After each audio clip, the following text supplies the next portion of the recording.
Welcome back, everybody. It's Monday. Week 10 of the podcast. Is that right? Yeah. Because Isn't it technically week 9, though? Because... No, because we're going to hit episode 30 on Friday. But 30 would be... 10 times 3 is 30. Well, right, but... What are you doing? Wouldn't it be episode, 30... No. I think it's week 9, but I'm just gonna... I'll let you have it. We'll go over it after this, because I think you keep getting this shit wrong. You do your little intro. All right. I'm going to go count the weeks. So, it's Monday. You all know what that means. We're here to recap hashtag UFC Fight Island 5, correct? This is the 10th week. I don't believe you. I just counted the weeks. Okay, so is it week... Is this... This is week 10. No, listen to me. Is it hashtag UFC Fight Island 5? Yeah, hashtag UFC Fight Island 5 just ended. Yes. Saturday. And that's what we're recapping today. Yep. Jesus Christ, dude. But, first, it's time for the news. The news. We start with the fight announcement for UFC 256 happening in December 12th. Correct? A lot of December 12th, a lot of women's action. Yep. We go to the strawweight division. Yes. Number 14 ranked Mackenzie Dern. Yes. A girl with a lot of hype around her. A girl that's... everybody's favorite jiu-jitsu practitioner. I don't know if I'd go that far. But she's going up against the number 15 ranked Virna Jandiroba. Another insanely talented jiu-jitsu practitioner. So, we just going to assume that this fight's going to be all jiu-jitsu then? Well, you know how some of these fights play out. When you have those styles... Colby Usman comes to mind, right, all the time. Yeah. Where wrestler versus wrestler, jiu-jitsu versus jiu-jitsu. They're going to grapple. They're going to wrestle. They might cancel each other out. Well, Usman and Colby had one of the best stand-up wars ever, so... Mm-hmm. This could be a stand-up battle, but I think it's going to be a really technical, very sound grappling match if I had to make a prediction 2 months out. These two women, for Virna, she's a little bit more experienced. She's 16-1. Mackenzie Dern is 9-1. Between them, they have 19 submissions. Yeah. Guess how many knockouts they have between them? I'm going to go with less than 3. 0. Okay. Neither of these women have any sort of knockout wins. They love to get it to the ground and finish it, which is why this fight's going to be so interesting, because really neither of these women have probably went up against someone at this caliber of jiu-jitsu. Yeah, both of their levels are both of their jiu-jitsu expertise are levels above the rest. Yeah. So the fact that they're matched together is awesome. It's like there's levels to this, and these two women are at the top. Yeah. So it's a really interesting matchup because, for both of them, they just submit everybody. Yeah. So you have to think that, at some point, either one of them's going to show that they're still on a different level. Yes. Or eventually they're going to have to use something else in their skill set to really prove that they are the better fighter. Yeah. Because it takes a complete skill set sometimes. Only loss in Verna's career is to highly regarded Carla Esparza, former strawweight champ. She lost to her by unanimous decision. And the only loss for Dern is my girl, Amanda Ribas, who's on that card. Yep. Fighting Carla Esparza, funny enough. That's and funny. That was also by decision. So This is really perfect matchmaking and a great fight between two amazing jiu-jitsu artists. Yeah, I'm really a little surprised that Mackenzie is fighting back in rankings because Virna is ranked 15. I thought she was going to get Angela Hill. Yeah. That's what I thought was next, but it's a good fight. But I think it's a good matchup on paper. Yeah. We'll see kind of we'll get to learn a lot about at least one of them as far as who's going to have probably a more diverse skill set or who really is the true queen of jiu-jitsu in that division. No kidding. So there's a lot that can be answered with that fight, and I'm very excited to see it. Oh, yeah. So from there we move on to Derek Brunson making some headlines. Derek Brunson had the biggest win, arguably, of his career just about 2 months ago when he took out rising prospect Edmund Shabazian. He stopped the hype train. Yeah, he ran through him a little bit, too. And that's a guy that guy had a lot of hype. Yeah, 3-fight win streak now for Derek. Yeah, completely earned it, too. But Derek Brunson, number 7 ranked middleweight. Ballsy call out. that we're about to mention here. Yeah, he called out number 2 ranked Paulo Costa, who we just saw lose a couple weeks ago in the title fight to Adesanya. Dom, what do you think of this fight? It's one that kind of surprised me, but I like it for Brunson to call him out. Grappler versus striker. Again, ballsy call out for Brunson, but I respect it. I do too. Like, he wants to prove he belongs. He doesn't want to keep taking on these up-and-comers or these, 10 through 15 guys. Mm-hmm. And we've seen where when he gets tasked with the top 10s, he struggles. So, I mean, this is a challenge. We know how good Paulo is. Yeah. Don't let the fight against Adesanya fool you. At least yet. We'll see how he performs his next time out. I think it's a great fight. Again, striker versus grappler, too. Tough matchup for both, I'd imagine, but I think tougher for Brunson just because we've seen how Costa can avoid being taken down. Again, he fought Yoel Romero, and we saw how that went. So Yeah. it's an interesting fight. I like the call out, and I like the fight for both guys because right now Costa's stock cannot get any lower. Unfortunately, he has been clowned. He has not made things easy on himself either. I mean, he did talk a lot of shit leading up to the fight, and then afterwards he keeps telling Izzy sign the contract for a rematch. Yeah, and we're like, huh? There ain't one. Yeah, It literally don't exist. Yeah, I don't think so. So he's gonna have to earn his way back. And the number 7 ranked, that's a little bit further down. But I mean, when you look at what's ahead of him, they're either booked right now, Exactly. or Yeah. He's already fought Yoel. So all in all, I think that would be the fight to make, unless he wants to wait for the loser of Whitaker or Cannonier. Yeah, so, that would be the only other option. Or if he's, depending on how long he wants to sit out, wait for the loser of Hermanson Jack Till. and Till in December. Yeah. So there's some options for him, but I think that if he's ready to go here soon, why not go with Brunson? Yeah. And for him, Brunson's stock has never been higher. Right. He has the reputation, always have, of being the gatekeeper. Yeah. You've seen him be thrown to Adesanya on his rise.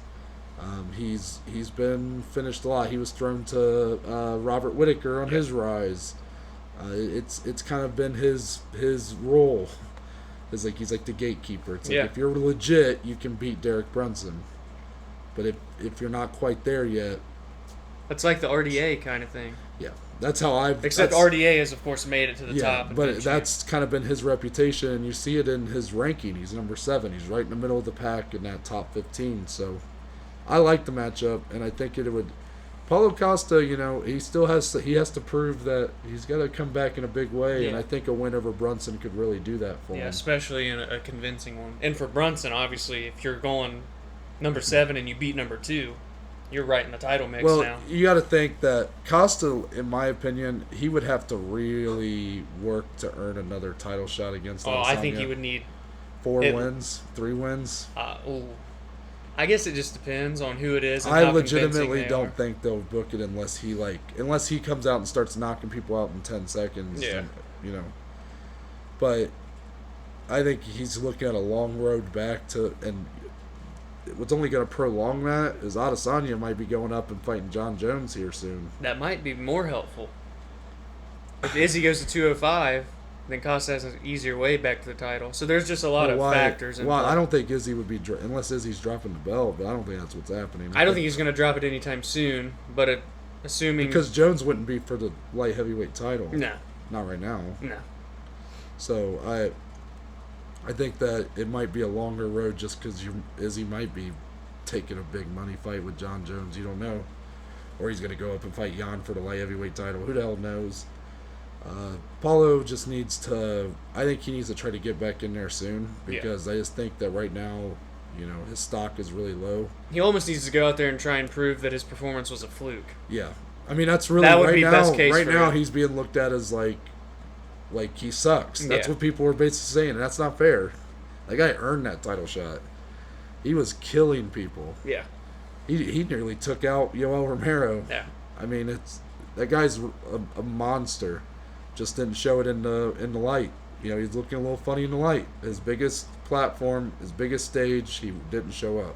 And a lot of it is Izzy is that good too, so it's just hard. I'm not trying to take anything away from Izzy in that, but the Paulo that had ran through, Uriah Hall and Yoel Romero did not show up that night. It's just not who it was. But I'd like to see that fight. We'll see if it happens. Very interesting, just because those two guys are on like different. Like, Paulo's the one that's higher ranked, but Derek's the one that has the momentum right now. Yeah, for sure. So that could be a fight we could see by the end of the year, maybe. I'm down. I mean, as bad as Paulo got beat up, he didn't take a ton of damage either. You know what I mean? It's definitely something that that would be a fight night headliner or on a pay-per-view. So we'll see if it's by the end of the year. But the UFC's really booked on their fight nights for a while, so might be waiting for that one. May never happen. Paulo seems to be pretty stubborn right now, and I get it. So we'll see. But I guess we'll leave that there. Move on to Darren Till, also middleweight. He is number 6. What a guy. What a character. He is scheduled to fight number 4, Jack Hermanson, as a fight night headliner in December. He basically laid out his plans for his next 3 fights. Loved it, too. He had a whole day of just calling out people. Yeah, if you guys don't know, Darren Till is like... hilarious. Yeah. Very meme-heavy Twitter and Instagram accounts. And it's truly just great content in the MMA Twitter sphere. Yeah, so he basically said for his next 3 fights, he first sees knocking out Jack Hermanson in December. Yep. The most interesting part of this is yeah, for sure. His next fight, he wanted Hamzat Chimaev. Yeah. Which it seems like nobody wants. Precisely. And then he said after that he would fight Adesanya for the belt. Yeah. So Dom, what do you think of this plan for him, and could you see it going that direction? If that's what he actually wants to do, and assuming Hamzat continues to win, because I'm assuming he's going to have at least 1 fight before he would have the chance to fight Till. The way he's fighting, he'll probably have 6 fights by the time that comes. It could definitely make sense, because depending on who Hamzat fights, he could make his way into that top 10 of the middleweight division. So it would make sense. Still would be a risky fight for Darren, considering if he beats Jack, that would be number 4. So he would be fighting backwards if he were to fight Hamzat. Mm-hmm. But with a lot of hype, a lot of people would want to see it. So it's still kind of a positive to him anyway. And if he were to lose, then it's just like, oh, well, we all knew Hamzat was that good anyway. So it's not as bad of a loss as it looks like in terms of ranking. And then, of course, if he starches both of them, then I already talked about him and Izzy is like such an awesome fight. So yeah. I love his little path that he made. I mean, all for it. Obviously he's got to get through Jack first. Yeah. That's no joke. Yeah. No pun intended. He's called the Joker. Yeah. I got you. Just for the listeners. For a second I didn't. I was like, I was like, oh yeah, that's right. But I really like that he's game for Hamza. Like, we'll see if that really proves to be true. But you got to imagine he's fighting Jack in December. Even if he goes through him and like easily, like even if he takes no damage, knocks out Jack Hermanson, whatever, you got to imagine it would probably be a couple months I'd after say before February, March at the earliest. You would see him fighting Hamzat, and by that point, Hamzat might have fought That's what I'm 3 saying, more dude. times. So that fight could make a lot of sense. Yeah. Hamzat might already be fighting for a belt at that point. Exactly. So this fight, keep your eye on it. We could be talking about that being a title eliminator for sure at that point, and the fight with Izzy is just got the makings of like a true technical masterpiece. Yeah, it would be so fun. I like the call outs. I like him laying it out like that and being like, yeah, I'll fight Hamzat. Yeah. He's like, I don't care. So shout out to him for that. I love Darren Till. Yeah, what a guy. Just want to see him get a big win. I feel like he's been his You want to hear a hot take? What's that? Darren Till's not proven. His resume's not that impressive. I don't want to go too much of a tangent, but the hot take. I see where you're coming The from. hot take is that Darren Till is still not proven himself. Yeah. In my eyes. Right. He's knocked out Cowboy Cerrone. Very close split decision win over Stephen Wonderboy Thompson, which, hey, look, it's impressive to even be able to hang with Wonderboy. Yeah. Just ask, what's our boy's name that's ranked in, that fought Wonderboy, got beat up? Luque? Yep, Vicente Luque. That was a guy who really hung in there, but then got beat up at the end of that fight. So for Darren to be able to... He landed the hardest shot of the fight, and that one not dropped Till in like the 4th or 5th round. Yeah. But then after that, he gets the title fight against Woodley, gets starched. Woodley's last title defense before his descent into being very not good. Yeah. He comes back, gets knocked out by Jorge Masvidal in a fight that he was winning up until that point. He dropped Masvidal in the first round, but still got knocked out. Then he moves up in weight, has a decent decision win over Kelvin Gastelum, who right now that's not looking like a... Yeah. Kelvin's kind of on the decline as well as of now. Then he had the very close split decision loss to... That not fight split was decision, awesome. excuse me. The close decision loss to Robert Whittaker. Great fight. He did land some really good shots on Robert Whittaker, who was the champion. Like, no slouch in losing to him.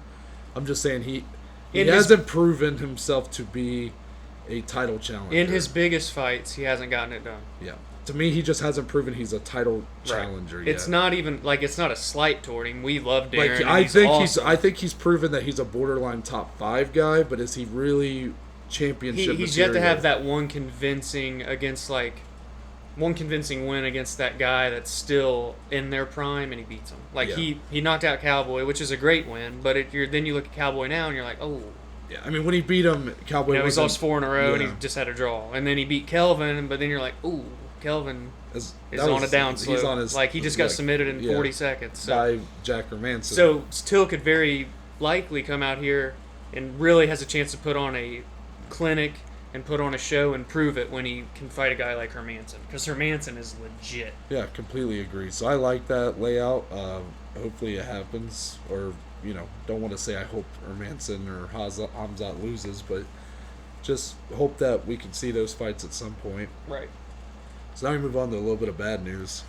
Bad news bears. It's the only fight that's being canceled. UFC 254, which is happening in 2 weeks. Yep, headlined by Khabib versus Justin Gaethje for the lightweight title. Lower on the main card, we were having a big fight at lightweight as well, as Rafael dos Anjos, the former champion, was going back to his weight class he was the title holder of. He had spent the last couple fights at welterweight, so he's going back to lightweight, and he was challenging Islam Makhachev, who's a big up-and-comer right now, friends with Khabib, trains with Khabib. So that was a big fight for both men. That fight is now off. RDA tested positive for COVID. They had been trying to find a replacement for Islam, but Islam even called out Michael Chandler, which, I mean, before what we heard about Michael Chandler being like the title replacement, would make sense. But I thought that would have been a great fight. Yeah. It seems like the UFC have bought in more to Michael Chandler than even we have. Yeah. So I don't see that happening, and I don't. In my opinion, I'm pessimistic that I don't think he's gonna be on this card. I think he'll fight. Who against? I think it'd be cool if they got Beneil Dariush in there, or I don't know, anybody, any of these game guys. I'd love to see him fight Chandler, but like you said, with Chandler being the replacement fighter for the championship fight, it's like, yeah, well, Chandler's going to have a fight on this card just in case, so that way he can still fight if Khabib and Justin both make weight, but it's going to be against the number 12 guy. Yeah. But it's like, wait, he's going to fight number 12, but he was going to be a replacement fighter. I mean, for if the you really think he's that good, that might be. So I mean, I'm not opposed. Like if they do it, I'm like, yeah, that's fine with me. It's just if you're Chandler, you probably don't even want that fight. That's a tough fight, dude. I don't think he'll take that. I'm not saying Chandler can't beat him, but like when you're right there in title conversation before you've even had a fight in the UFC, you don't want to risk fighting number 12. Yeah, and I think Beneil Dariush makes a lot of sense. It's a guy above him at number 11. A guy who has looked really good as of late. And Oliveira was the one that got injured, right? Yeah, Oliveira is the one that got injured. I mean, so he's free right now. Technically free. And really, the rest of that pack is not. I mean, Cowboy just fought, and he may be not fighting anymore. Yeah. Drew Dober is scheduled number 14 against number 8, Diego Ferreira. Yeah. Gregor Gillespie's another one, but he's below Islam. I don't know if that fight would happen. Could you actually imagine Islam versus Dariush? Oh, it'd be a great fight. That could be an awesome fight. Number 10, Kevin Lee is injured right now. Number 9, Ally Aquina. That one could be interesting. But he's just kind of sporadic with his activity. He's selling houses. Then you got number 7, Paul Felder, who's basically kind of retired, but that could be interesting. There's options, but I'm not very confident he gets a fight. Dariush, though, I like that one. Well, and you can only justify bumping him up so much when he was going to welcome back an unranked RDA. I mean, I guess I could say what I could say is that I think he'll get a fight pretty soon after 254. I just don't think we'll see him fight on this card. But that's a shame because that fight looked it could have been a great I fight. hope they can get it. The good thing is there's so many people that just want to fight right now. It's a better chance of happening this time than like at normal I mean, they times. could give So him some hopefully- guy who's like unranked, but I don't know if Islam will take that. Like, it just, he's a guy that's on the rise. I don't know if it makes much sense for him to be fighting down. I don't think that's how guys look at it. So that's why I'm saying it that way. Dariush is kind of the only one that makes sense. I just don't know if it'll happen. So Maybe Hamzat will go down. Maybe they'll do a catchweight between him and Hamzat. at 155, That shit would be nuts. What if he just went up at 170 for one fight? Imagine him and Hamzat. Whew, I'm just spitballing. yeah, God, I don't know if I'd really. that would be nuts. I know, but Islam's so much smaller. Hey, man. You don't know what he walks around at. Whatever. So, we're going off of that bad news, and we're going to end on a high note here. A very soon-to-be high note A as well. huge fight at women's flyweight has been, and you said we talked about this before. Long time I ago. don't remember it, so it must have been really early on. But Oh, we yeah. got the official confirmation that this coming Saturday, Yeah. 6 days. our co-main is a Fire. fight night main event. Yes. And that's number 1 ranked Caitlin Chukagian Yes. versus the number 2 at strawweight, I believe, but she's moving up for her first fight at flyweight, Jessica Andrade, the former flyweight title holder. Dom, this is a title eliminator fight. If Andrade wins the She Is Next for Yeah. Valentina, it's Which 1,000,000%. I'm so excited to see that, even if I don't have much faith in Andrade to pose too much of a threat, but I love Jessica Andrade. So I like that she's getting a big fight here in her debut in the division. Yeah. It's a tough one. Oh, yeah. Chukagian's gonna have that length. It's and an interesting we've seen stylistic Jessica, fight. We've seen Jessica struggle. She's a bit shorter arms, doesn't have quite the reach. Shorter girl in general is a bit stockier. She's had trouble with those lanky strikers. She had a lot of trouble with Rose, and it's not been. And Joanna back in the day and stuff like that. Whenever she's able to get inside, that's when she is an absolute animal. So what do you think of this fight overall? So Jessica used to be at bantamweight, which is crazy, believe it or not, because she's as thick and as strong as she is. She's very short and she's just not big. So she was undersized at bantamweight and still kicked ass. Then she went to strawweight, 115, kicked ass, became the champion. So now she's right in the middle at 125. This could be perfect for her. Mm-hmm. I guess we'll see in a few days, but stylistically, power striker versus an insanely talented grappler. Long and lanky, short and stocky. I mean, there's a lot of intangibles to this Yeah, one. and Chukagian, being that she's already lost to Valentina not too long ago for the title. That was the last pay-per-view before everything happened with COVID. Yeah. So I can't say for sure that if she won, she would be getting a title shot. But for Andrade, you have to believe that if she does, she's next. This is more of a title shot eliminator for Andrade than Chukagian, because I believe if Caitlyn wins, again, she really just lost to Valentina not that long ago, so I think she'd have to do one more fight.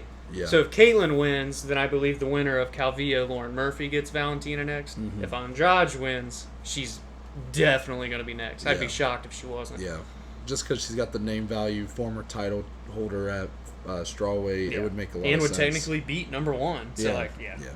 that's awesome. But I love that this fight's happening literally this Yeah, Saturday. dude. That fight night's looking incredible on paper. But that is the end of the news. Good news. And we're going to move on to, before we get into our recap of hashtag UFC Fight Island 5, we're going to talk about the Bellator card that happened on Saturday. Bellator 248, the first ever event in Paris, France, correct? The first major organization in France. Technically, the first event in France was the day before. Yeah. But you know, Yeah. MMA made its breakthrough into France this weekend. Yeah. Big deal. Big Especially news. considering what's going on in the world and how hard it is to hold fights Yes. anywhere. And they Yeah. did it during during exactly. the pandemic.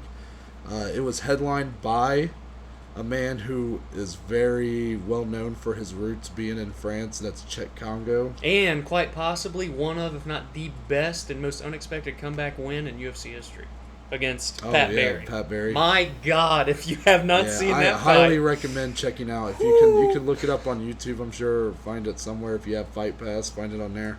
Chet Congo versus Pat Barry. It only lasts, I think it's less than a minute. Yeah, look it up. It's worth your time. Yep. But he is 45 now. That's and he crazy. was headlining against Tim Johnson, who's 10 years younger. Both these guys, UFC vets. Tim Johnson ends up picking up a split decision win. Disappointing for Congo, but just for him to headline that card, you have Right. to think that has to mean something, you know? But Tim Johnson is now on a 3-fight win streak, including a TKO win in his fight before this over Matt Mitrione. So you have to think that he's probably next for Ryan Bader at heavyweight. Yeah. Once Bader is ready to go again, because he just lost his light heavyweight title. Excuse me. So you have to think that he's probably next for Bader at heavyweight. I would imagine so. Again, I don't know the exact rankings or how they're even really organized there in Bellator, but a guy that's on a 3-fight win streak just had a huge win against a huge name fighter in Chet Congo. It makes all the sense in the world. Bader's been the champ in both, or not light heavyweight anymore, but he's been the champ for a while now, and I'm sure he's probably getting ready to get back in there. He lost about a month or so ago his light heavyweight belt, so I think that's a good fight, an interesting matchup. It is. Tim Johnson, when he was in the UFC, he's probably one of the most boring fighters I've ever watched, if you talk about his UFC tenure. But now that he's made that move to Bellator, he's been very impressive over his last few fights. I mean, he's actually been finishing people. Yeah. He had a few moments last night where he looked like he might finish Chet Congo. So you got to think that maybe we're seeing kind of a guy, kind of like the Jan Blachowicz thing, where it's a guy in the twilight of his career is one last ride. Yeah, it's like one last ride. He's 35. Sure, he's probably gonna. He seems like the kind of guy. He hasn't taken a ton of damage in his career. Right. He can probably go for a few more years, but I was just checking the rankings. So what's funny is Tim Johnson's it's not listed in the top 10 for heavyweight, but Chet Congo was listed as number 1. Well, there you go. So, I think if you're out here beating number 1 contenders, I don't know how I don't know if these are updated or not. I just found this. Oh, this was last updated March 4th, so it's been a while. Okay. Because Mitrione's listed as 6th, and he TKO'd Mitrione. So, point being, looks like Tim Johnson should be next for that heavyweight title, and that would be an interesting matchup. It would be tough if Bader was to lose both belts back-to-back fights. Yeah, that'd be tough. But I think he's proven he's a better heavyweight than light heavyweight. Yeah, I believe so. I think he's just built better for it. Can perform better up at a higher weight. The other fight we want to touch on is lower on the card.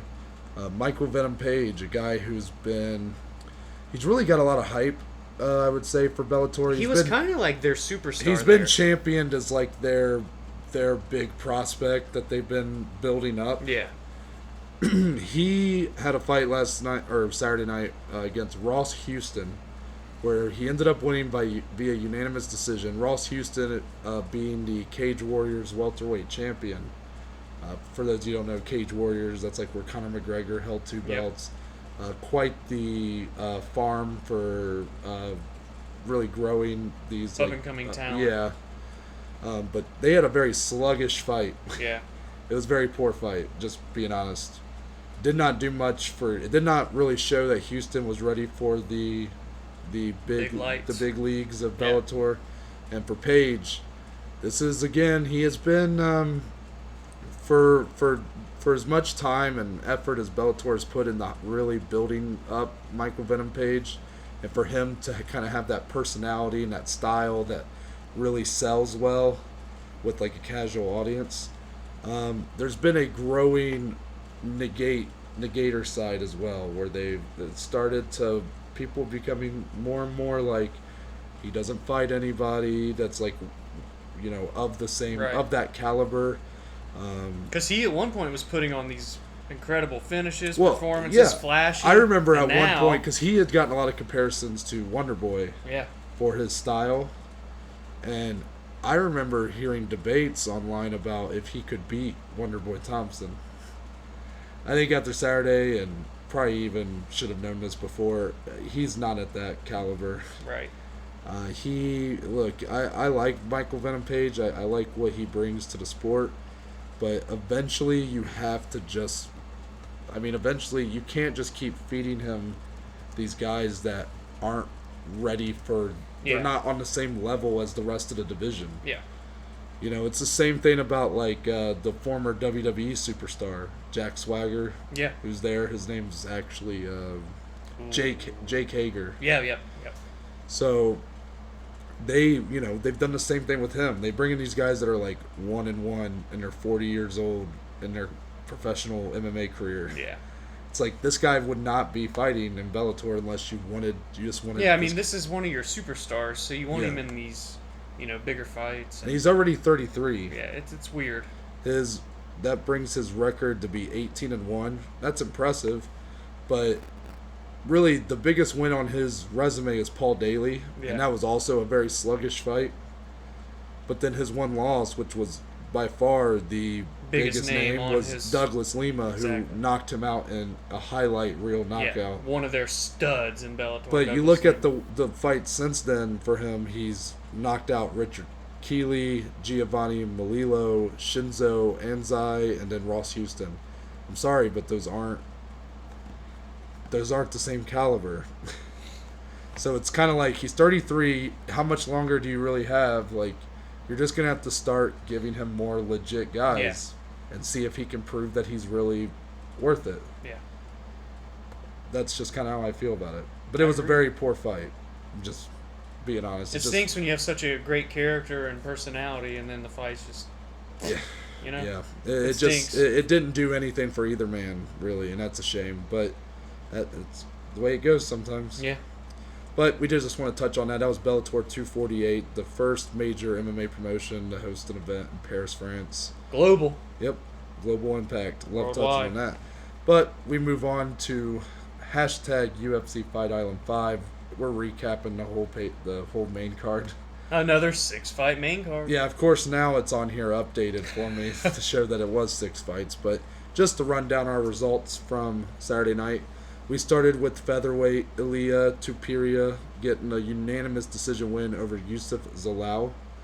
And then we had the heavyweights, Tom Aspinall getting a TKO win in 1 minute and 35 seconds over Alan Baldo. That man Yeah. is for real. Oh, we'll get into it. Then we go to middleweight, where Dricus Duplessis gets a very impressive knockout win over Marcus Perez. That's the guy that dresses up like the Joker at the press conferences, if you don't know. Looks pretty damn spot on, too. Yeah, too bad he just keeps losing when he does it. Then another heavyweight action as Marcin Tybura gets a big unanimous decision win over Ben Rothwell. Our co-main event was at featherweight as Bearded Barboza. This man's for real. Yeah, The bearded. yeah, it looked him damn good, too. Edson Barboza gets a big unanimous decision win over Makwan Amir Khani. And to end the night at our main event at bantamweight, Corey the Sandman Sandhagen What a performance. with the spinning wheel kick TKO over Marlon Moraes in the second round. We'll get into all of these, but we're going to start back at the bottom as Ilia Tupiria with the unanimous decision win over Yusuf Zalal. Dom, you got the notepad. Break down that fight and what your thoughts were. Well, I'm not- We're both having voice cracks today. I must say, if we're talking about spinning shit, we kind of have to talk about the one prelim kick. We may have witnessed Saturday night the greatest knockout in UFC history. Yeah. Just maybe. Yeah, I'm glad that it's better to touch on this now. But Wowie wow. on our prelims, I even mentioned that Our Impa man, Impa. Kazagane, who had really kind of broke out on Tuesday Night Contender, which is kind of the point of that show. He really showed off his personality, his style. Really looked like a guy who they could build up. Yep, won his UFC And I'm debut. still think they can. However, he just got put on a highlight reel that you're going to be seeing for years to come. It was the most retweeted, liked, viewed video the UFC's social medias had ever put out. Oh, I believe that. Let me find the exact statistics. Basically, here really fast. Joaquin Buckley throws a front kick, I believe. It might have been Yeah, it was like a left body kick or left high kick, one of the two. A normal kick. Yeah, but Impa catches it. Which was impressive. Yeah, he caught it with his hand, was holding on to it. And Impa does a spinning side kick straight while his other leg is being held Yes. to Impa's face. Yes. And Impa was frozen like statue falling. Yes. Like Precisely. you know the knockouts where the guy being knocked out still stands for a few seconds before dropping. That's what this They're was. always so fucking scary and Yeah. just like they add a little something to the knockout. That's what happened. Completely put him on a highlight tape. Oh, you'll be seeing it for years. And Joaquin really made a name for himself that night. Did you see the clip? Dana coming that to talk was to him, awesome, dude. and he was like, "I'm gonna cry," you know. Yeah. And Dana was like, "Bro, like You might get every bonus." Oh man.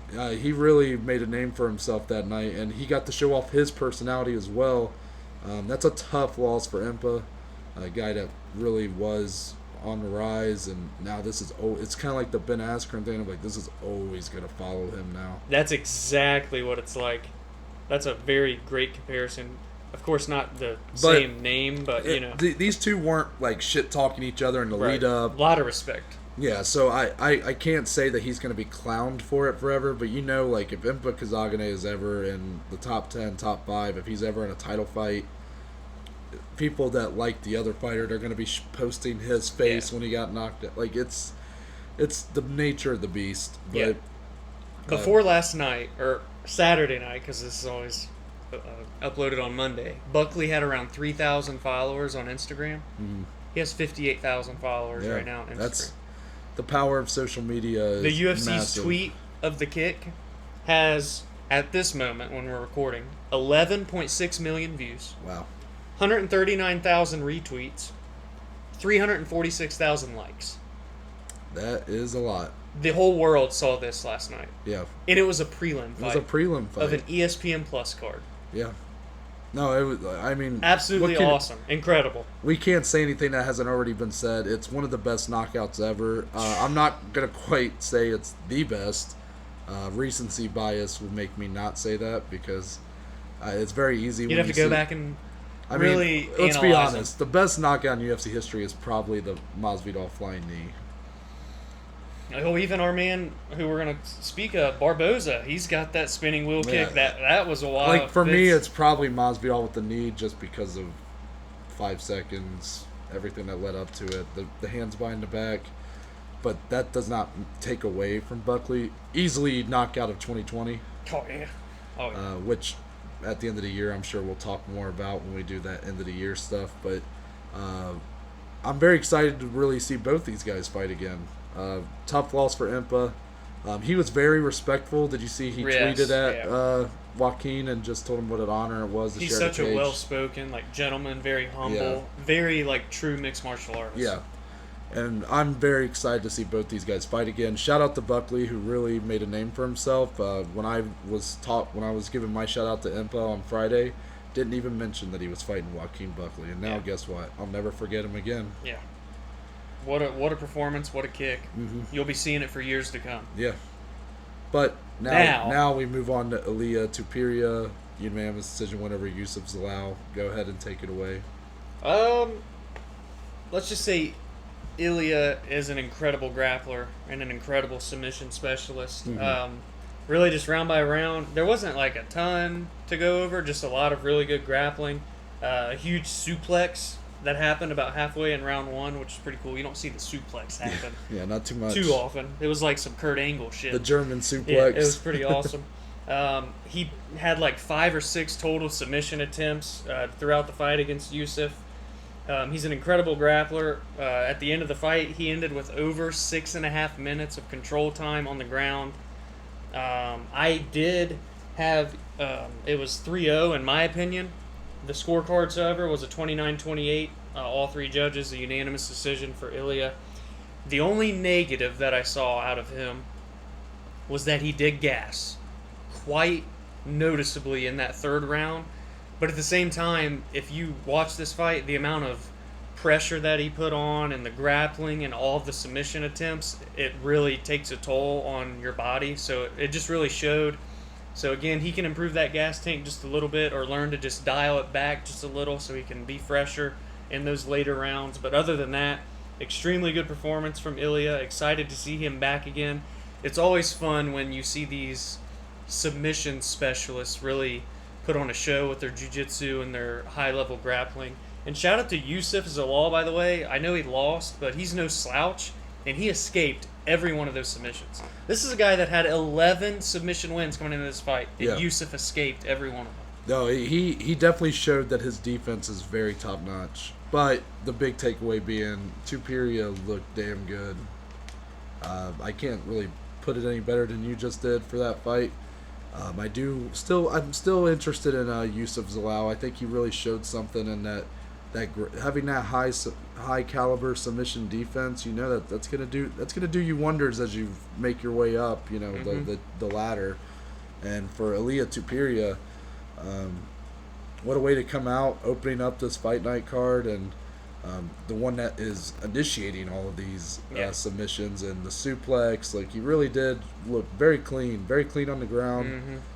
Everywhere the fight went, he looked like he was in command. He was in charge. He was very. He didn't even look bad on the feet either. That's what I meant. Like, I'm not saying that he has the caliber of like these boxers or kickboxers that have been spending years doing it, but he at least looked confident in his ability to stand on the feet. He controlled pretty much the entire fight. Obviously, all three judges gave a round to Yusuf, so shout out to him for at least taking a round. But I don't even know if I would have went that far either. I didn't. It was a good fight. I thought I had fun with that fight. It was. A lot of people aren't big fans of the ground of grappling, but like this was one that was really fun to watch. Well, I always get a lot of I get very like into like submission attempts. So like seeing guys escape submission attempts, it's kind of like a rush to me. I'm just like I'm on the edge of my seat. Like, is he gonna be able to pull it off? And then a guy escapes, and then he gets put in another one and stuff. So I always love seeing that. So that's why this fight was really like I really enjoyed it for that reason. But yeah, good fight. Great way to start the card. Agreed. And now we go to heavyweight Tom Aspinall, the guy that you're big on. I love this guy. And he proved that the hype is for real because he TKO'd Alan Baldo in 1 minute and 35 seconds. So I know you don't have too much on your. Yeah, there's not too much on here. Go ahead and tell the people what you thought. You want to know what my first line was on the notepad? What's that? Tom is for real, and I won't be told otherwise. Aspinall is an absolute stud. Back and forth for the first minute. Tom getting the better of the exchanges against Allen. But then Tom lands a takedown, which, if you have seen Tom's debut in the UFC, which obviously wasn't very long either, very crisp, technical boxer with a lot of power. Like, incredible boxer. But he gets a takedown, and I was like, huh?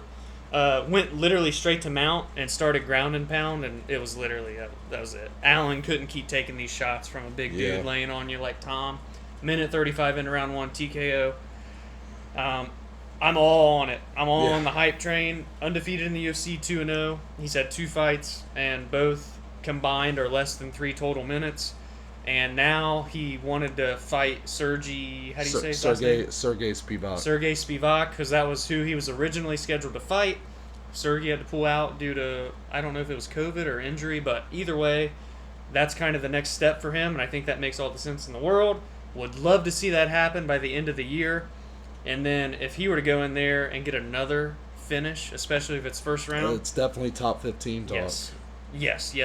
I'm actually very close to already saying he's top 15 talk. I mean, these are big wins for him. I don't know if he quite has the recognition, I guess, that might be needed to get that top 15. You know, he's not Hamzat. He's not sure, like, you know, Hamzat could have easily gotten the top 15 after his second UFC win. But, you know, that guy was on a big. He just got more recognition for doing it. Aspinall's been a little more low key about it, but I think he's a name you're going to need to watch out for in that heavyweight division. Down right now.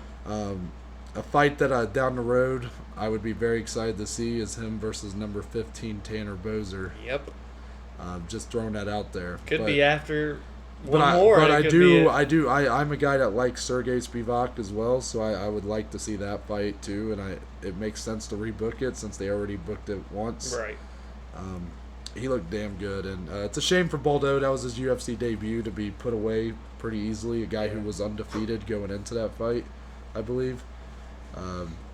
I said on Friday that I thought Baldo could still, even if he lost this fight, kind of bounce back and at least have a career in the UFC. I don't know how high he would get, but you have to realize this was a guy that was moving up from light heavyweight to heavyweight for this fight. Yep. Not sure if that's a long-term plan for him because he was a late notice addition. Right. Or if he's going to move back down to light heavyweight. But either way, it kind of showed that what I said, that he may not have been ready for the power of heavyweight, as Aspinall kind of ran through him pretty easily. Yeah.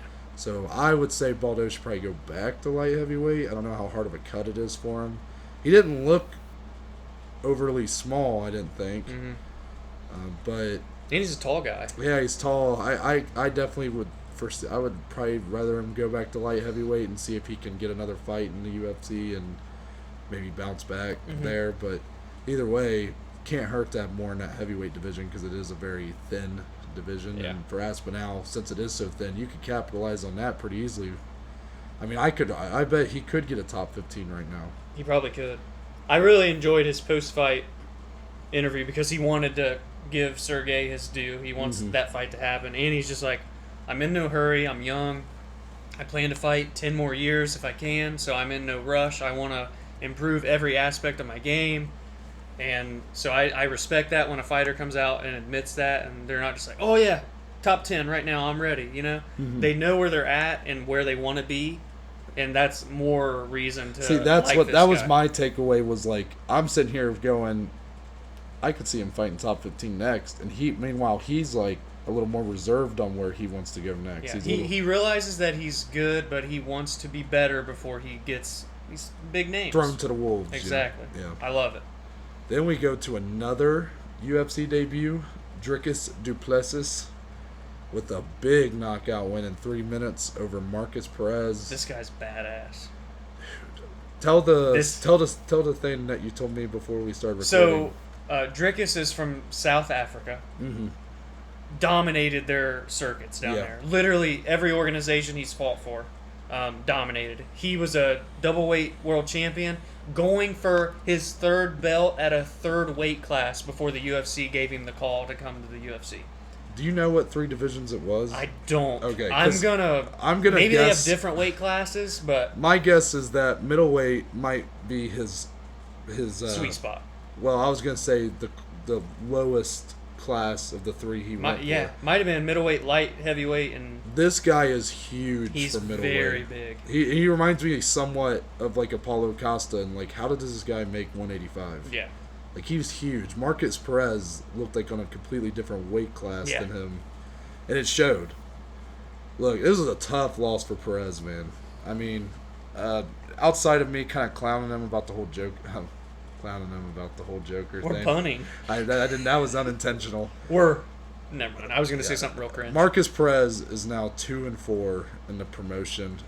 Hasn't looked bad, but this was definitely his toughest loss. Just being finished pretty quickly. And it was But what a tough matchup for him. I mean, this guy just looked on a different weight class. Just looked on a different level. Big win for him. That guy's for real. Yeah, I definitely think the middleweight division needs to be on notice. It was immediately when the fight first started. Perez was locked in, ready, focused. Dricus was noticeably, in my opinion, and I think they even commented on it. He looked nervous. You know, UFC debut, short notice, a pretty decently named guy that you're making your debut against. So rightfully so, I'd be nervous too. But as the fight went on, again, it only went 3 minutes, 22 seconds. Minute by minute, he got more comfortable. He started to pull ahead because Marcus didn't look bad until this exchange happened. And literally, I was like, what just happened? Mm-hmm. The left hook, I didn't even see it. You had to play the replay. Yeah. And it hit him right on the temple. Perez face planted. Drickus is for real. And I think now that he has that debut win in his belt against a decently named opponent, Yeah. that nervousness, that fear of being in there on the big stage won't be there anymore. Or not as bad. I mean, look, the punch that basically finished the fight was by no means like something that required a lot of power out of him. It hit that spot. Just a sweet spot. So Yeah. I think that was a big for his confidence to just let the hands go when he gets in there, because he's a problem for that division. I think Watch out for that's 2 fighters in a row. Yeah. Watch out for both. I'm loving Drickus, and he's intense as well. Yeah. I don't know if you saw the stare down between him and Perez, but Yeah. he was not about Right that. in He his was face. not about that shit. The Yeah. fucking like the Joker makeup and stuff. He was like, I'm all business, Yeah. and he showed it in the cage. I was very impressed. So much so he could be 1 fight away from being top 15. I mean, yeah. Again, there's other factors than just if they're good enough. Yeah. You know, Hamzat was able to do it because everybody was talking about him. He fought literally twice in a week. 9 days. Yeah. Like he really earned. Like he just became such a popular part of the sport almost overnight. That's why he kind of like. If people weren't talking about him the way they were, no matter how good he actually is, like, yeah, the one-shot KO, like, would have been talked about, but let's say, like, you know, it was kind of forgotten about, he wouldn't be talking about top 15 yet, I'm sure. Right. I feel like they would be making him keep going, but I'd love to see where Drickus goes from here, because I think he's a problem. Oh, yeah. He's good. Yeah. Watch out for him. So, now we get to 2 guys that are a little more established. Yep. Heavyweight, Marcin Tybura, Ben Rothwell. They are vets of that heavyweight division. Tybura picks up a big unanimous decision win, and what I'm going to go ahead and say was the fight of the night. For the main card, this was fight of the night, in my opinion, as well. And I was shocked. 'cause I feel bad. In my preview, I'm pretty sure I said Yeah. this had the least chance of being a good fight. We I didn't think. hype this fight up very much. No. Rightfully so. I mean, really, based off of their other it's performances. just, but they both brought it. It was a very good fight. Yeah, so go ahead and take away with your thoughts. First round was very phone booth fighting, right in that clinch range. They were throwing bombs at each other. I literally wrote, already a better fight than expected. I had been up 1-0 after the first round. I thought it was very close, but his output was insane. He threw like over 300 strikes last night. Yeah. It was wild. He only landed like 27%, but I'll get into that part. But the first round, Ben looked good. It landed the better shots. Still a close round, but I had Ben winning. More of the same in the second round, except this time Tybura got the better shots, and he started going to the body with body kicks. Shout out to the Polish Power. He got them left body kicks from Jan Blachowicz, I'd have to imagine.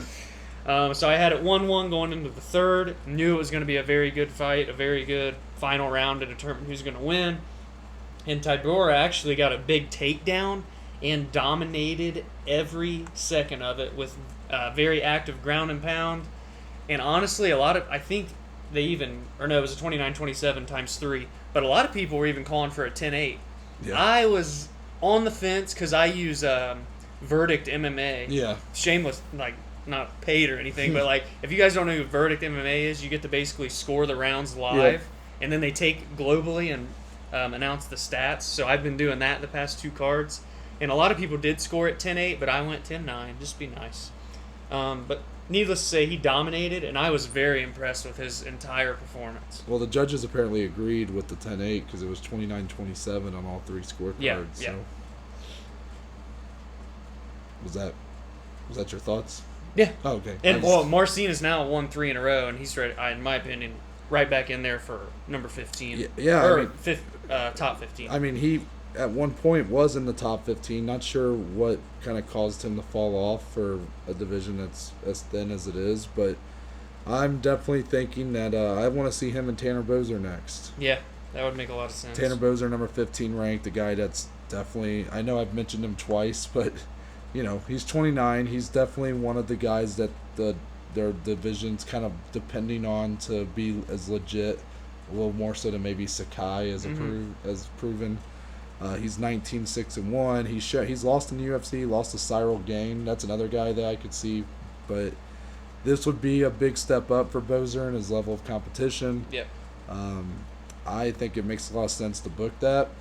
For Rothwell, I feel like Rothwell should also kind of be in the top 15. Yeah, it's I would odd. even say him versus number 14 Blagoy Ivanov. And I don't think they fought each other either, so that I don't would make believe sense. so. Those were just a couple ones I wanted to throw out there for fights. Overall, this ended up being a really good fight. It was. This new Rothwell, I'm kind of, I don't want to say new, like, I personally really enjoyed his last fight with OSP, which is not a popular opinion because it is a bit sluggish as it goes on. But Rothwell looked clean in that fight. Mm-hmm. Looked good. Yeah. And here, I know he lost, but he still looked good for quite a bit of the fight. He has such an awkward... the striking landing It's just weird. percentage is pretty bad. Yeah, but- it was around the 28%. Yeah, that's not good. But the output is somewhat... Yeah, if you're a heavyweight throwing 300-plus strikes, The output was impressive. never looked tired, really? No. That shit's insane. That's impressive for that kind of output. So I would definitely be okay with him also getting a top 15 next because he was a guy that was definitely top 10 at one point. Yeah. And he only dropped out because of his inactivity for a while. Yeah. So overall, yes, Tibura clearly won and Rothwell did clearly lose, but I feel like both guys can kind of benefit from that kind of showing because Yeah. it ended up being a much better fight than I thought it had any right of being. Mm-hmm. And I'm glad it was. The Yeah. two veterans of the heavyweight division, we just had the heavyweight prospect earlier in the main card, Mm-hmm. so they kind of came out and they're like, all right, we're the veterans. We're going to show you how it's done. Right. And they did. Yep, we move on to our co-main as Bearded Barboza. I love it. That should be his new thing. Yeah, got the unanimous decision win over Makwan Amir Khani. This is basically what I said, man. I said I thought it would be a decision, but I picked Barboza. It was like, okay, is Barboza going to prove that he's still alive essentially in this division and that he can still thrive and win big fights? Or is Amir Khani going to take that next step and show that he's more of a legit threat than he had been given credit for? Yeah. Barboza proved it. He looked good. He did. He really and this was not the original matchup, so it proves more to the point of how good Barboza is because this is no easy task. No. Fighting a guy like Makwan who's known for his grappling and submissions. Round one was really a feeling out round. They both respected each other's strengths in the sense that Barboza is known for being a very good striker, even counter-striking, but being aggressive. But he realized how dangerous Makwan is on the ground, so he was not as aggressive. Mm-hmm. Makwan obviously knows how great of a kicker that Edson is and just striker in general, so Makwan was also very hesitant. And it was just a feeling out round, interesting round. Makwan did land a takedown with about 10 seconds left, but I didn't think that was enough to win him the round. So I did have Barboza winning that first round. Then in the second round, Edson dropped Makwan twice. Same exact shot, both times. The first one came about halfway into round two, and then the other one happened a little bit later on. So much so that people were scoring that, and even one judge scored that a 10-8, which I thought was interesting because outside of those two big shots landing, there wasn't enough more. Like, even when Barboza would try to go for the finish, he didn't do enough, and Makwan kind of regained quickly and realized what he was doing. So I didn't have it as a 10-8, but again, when you drop a guy twice in one round, I can see the justification to do that. And then really the third round was the best round for Makwan, and a round I actually scored for him on verdict. He did get a takedown in over 2 minutes of control time. Not enough to win the fight when you're already down 2-0. So the final scorecards was a 30-26, which is where the 10-8 came into play, a 30-27, and then one judge had a 29-28. So three different scorecards. So how did you score it? I had a 29-28 for Okay. Barboza, and of course he got the unanimous decision victory. Yeah, he looked looked really good, clean. man. I mean, it was kind of the way I thought it. He looked a little more tentative. Yeah. But he seemed to warm up as the fight went along, even though that third round he did maybe lose. That was probably his worst round of the three. Yeah. But that was kind of due to him probably getting a little too overzealous Like, I think he got a little too comfortable, and Amir Khani was able to take advantage and finally get that takedown that he had been struggling to secure all fight. Didn't seem enough from Amir Khani here to buy in. Yeah. You know, it just... there wasn't a ton of action in this fight. Barboza was just in control. He was the Very more composed. experienced, you could tell. He knew what he was doing. And for Makwan now, all 3 of his losses are the 3 biggest names that he's fought. Yeah. And that's where the problem is. If you're trying to fight your way through the rankings, Right. you got to get one of those as a win. Yep. So he's in a tough spot. Because he's 6-3 in the UFC, which is not bad. No. It's just his can wins, you win the big ones? His wins just haven't been as impressive by any means. Yeah. For Edson here, he's ranked 14th at featherweight. Now, you picked a fight that I think makes a lot of sense, and I'll let you go ahead and talk about that one. What's a Below Average Joe's MMA podcast without mentioning Sadiq Youssef? Yeah. And this was the fight that was originally scheduled to happen. So similar to the Tom Aspinall versus Sergey fight, book it. Yeah. When Youssef's healthy, book this fight. He's ranked 12th, Youssef is, and that would be big for both guys. Yes. Because Youssef is still working his way up, and even though Barboza's behind him, he has a bigger name than some of those people. Oh, it would by far be the biggest name for Youssef. There's some of those names right ahead of Youssef don't have quite the name of Barboza. Yes, exactly. While for Barboza, he's still kind of trying to establish himself in that division, unfortunately, because Amir Khani, who is good, is not ranked. So, like, if he would have beat Youssef, like, if he is able to, that would be huge for him in showing that he's still alive and still ready to go and still a problem in the division. He's not washed. Yeah, and he's... Because, again, it's Edson Barboza, huge name, but he's only 1-1 technically at featherweight. But he's ranked, and deservingly so, because he literally came down and fought Ige, who's ranked 10th in his first fight in that division. So number 12, Sadiq. Woo! Striking battle? Yeah. Oh, man. Hey, sign me up. I got 3 potential matchups. One would be he's technically tied for 10th, but I'm just going to say 11th. Shane Burgos. Yep. We saw Shane have a barn burner with Josh Emmett not too long ago. And Burgos was the loser of that fight. But that's why it kind of makes sense for him to go down and fight number 14, Barboza. But it can still be a big fight for him because he's relatively unknown for being as highly ranked as he is. But then a couple of style clashes here for matchups that I don't know if they'll ever happen, but I would still be very interested in is number 13, Ryan Hall. Mm-hmm. Talk about a guy who owns up to it. He's not a guy that's going to stand. Yeah, there's your striker grappler. He's going to look to take it down and rip off a limb. Yeah. Because that guy's submission skills are just lethal.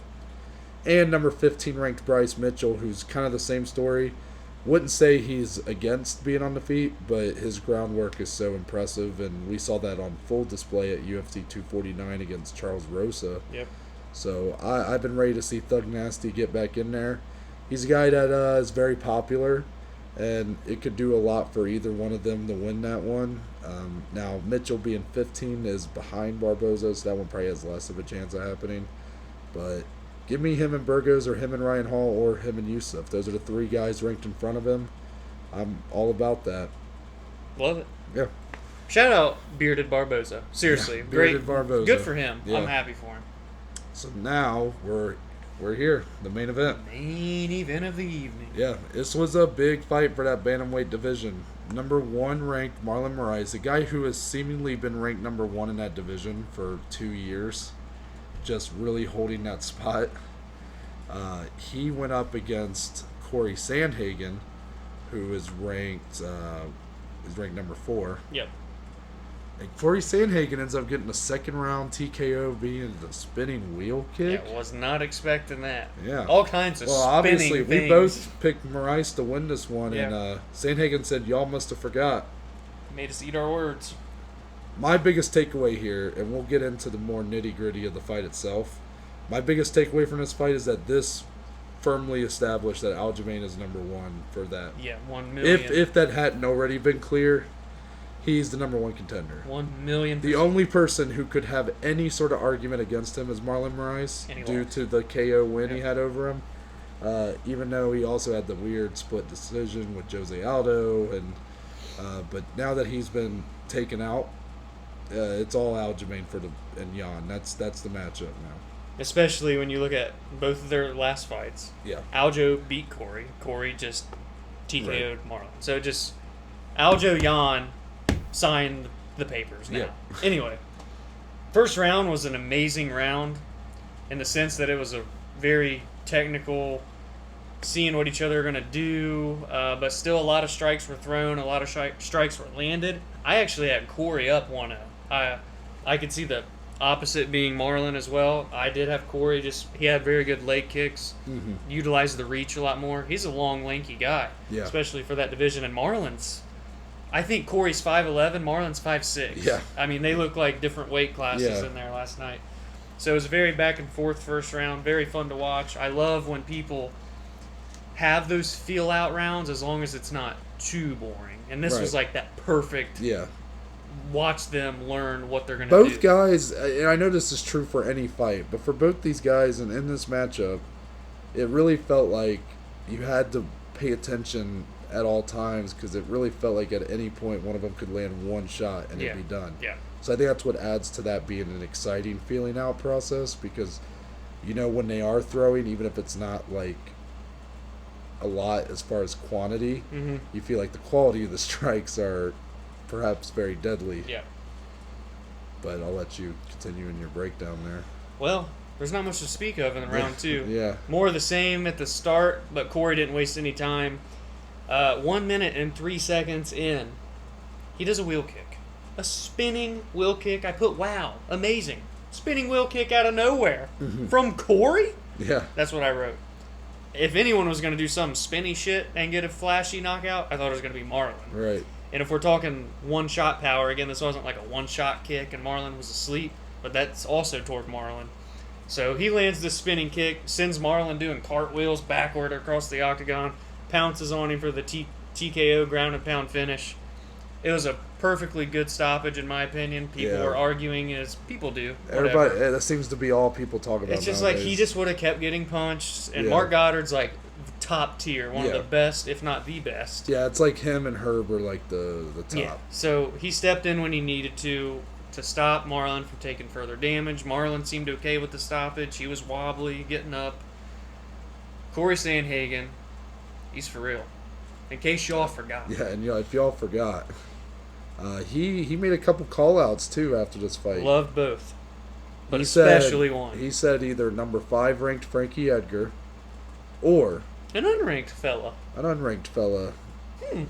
Who could it be? A returning T.J. Dillashaw. Now let me just say, I like this much better than giving TJ a damn title shot. Again, I was pessimistic that maybe the UFC is looking to book TJ and Jan, but this fight would make a lot of sense. Sandhagen, Dillashaw. That's perfect. I don't even want to go.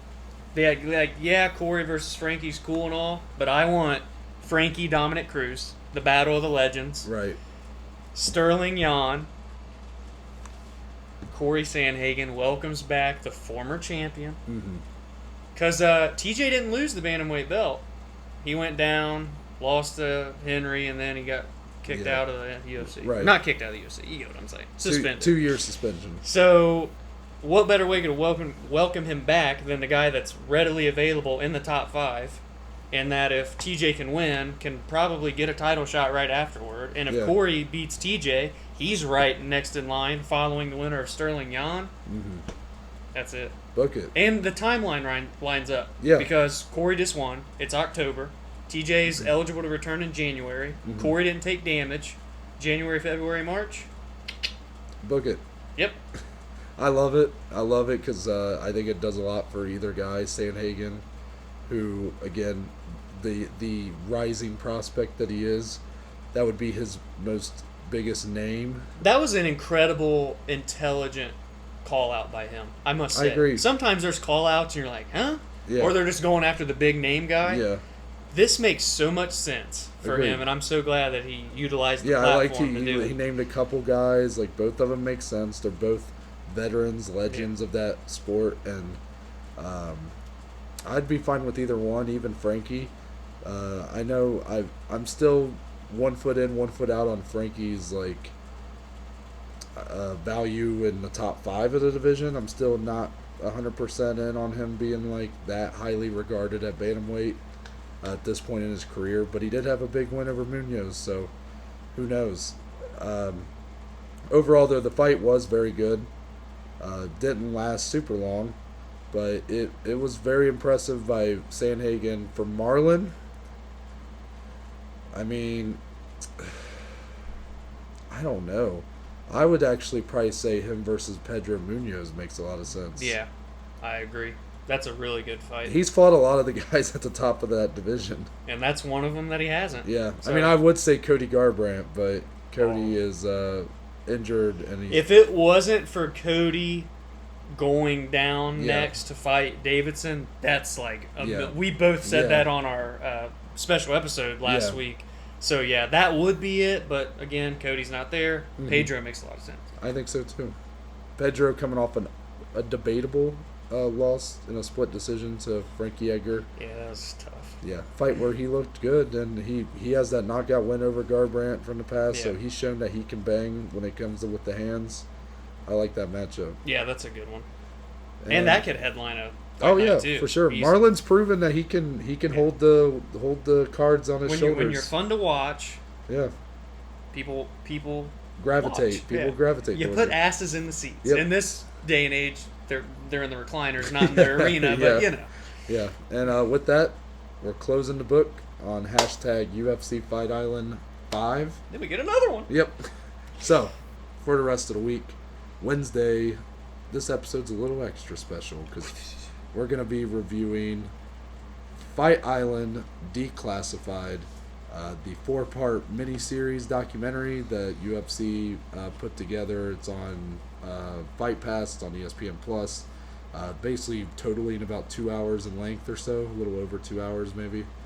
But we're going to review that entire docu-series. Do something different here for the special episode. That's part of this new rebranding. I just think it's a big deal, this documentary, and it's gonna. I still have yet to watch it. I know you have, but we're gonna really break down each episode and tell you what we like, what we don't like. Just give a little more insight for people who maybe don't really care to watch it but want to hear about the behind the scenes and whatnot. Well, and we've wanted to talk about Fight Island and have never gotten to. Yeah, this is our chance, our first chance, I would say, to yeah. talk about Fight Island, and that definitely holds some weight here as well. As for Friday, we're back with another Fight Night preview. Hashtag UFC Fight Island 6. It's the fight of the featherweight division. Halloween's coming early. Because the zombie's back! Number 2, Brian Ortega, taking on number 4, Chan Sung Jung, a.k.a.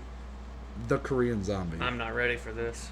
Co-mained by Jessica Andrade and Caitlin Chukagian. Yep. Number 1 and number 2 for Jessica at strawweight, but that's going to be basically a title eliminator for flyweight. Yep. Number 12 ranked Cyril Gaines back, undefeated, 6-0, is going to be on that main card.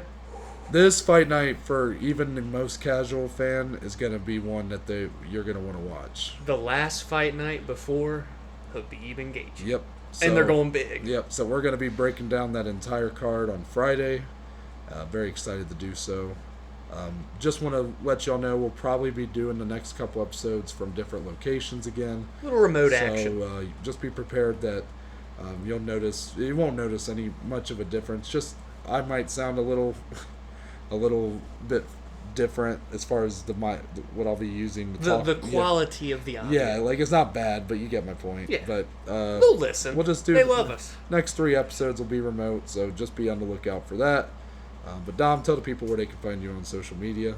Twitter, Instagram, DSLE14. Find our podcast on Instagram at BelowAverageJoes _podcast. Mm-hmm. And as for me, if you go to my bio on Twitter or Instagram at ntbaker_, you will be taken to our link tree. which contains links to every major platform, social media that we are on, YouTube channel, Instagram, Spotify, Anchor page, Apple, Google, and also a link if you want to become a supporter of the podcast. So if you can donate a few dollars a month, all that money just goes back into the podcast on improving it, better audio quality, perhaps a video podcast. All that comes from your contributions to our brand, essentially. So don't have to, but I just like to put it in there. Yeah. Anybody can just drop a few bills, you know, just a few hundos. A few Benjamins. But again, you can find all of that on Twitter, Instagram at ntbaker_. And with that, we're out, and we're gonna see y'all on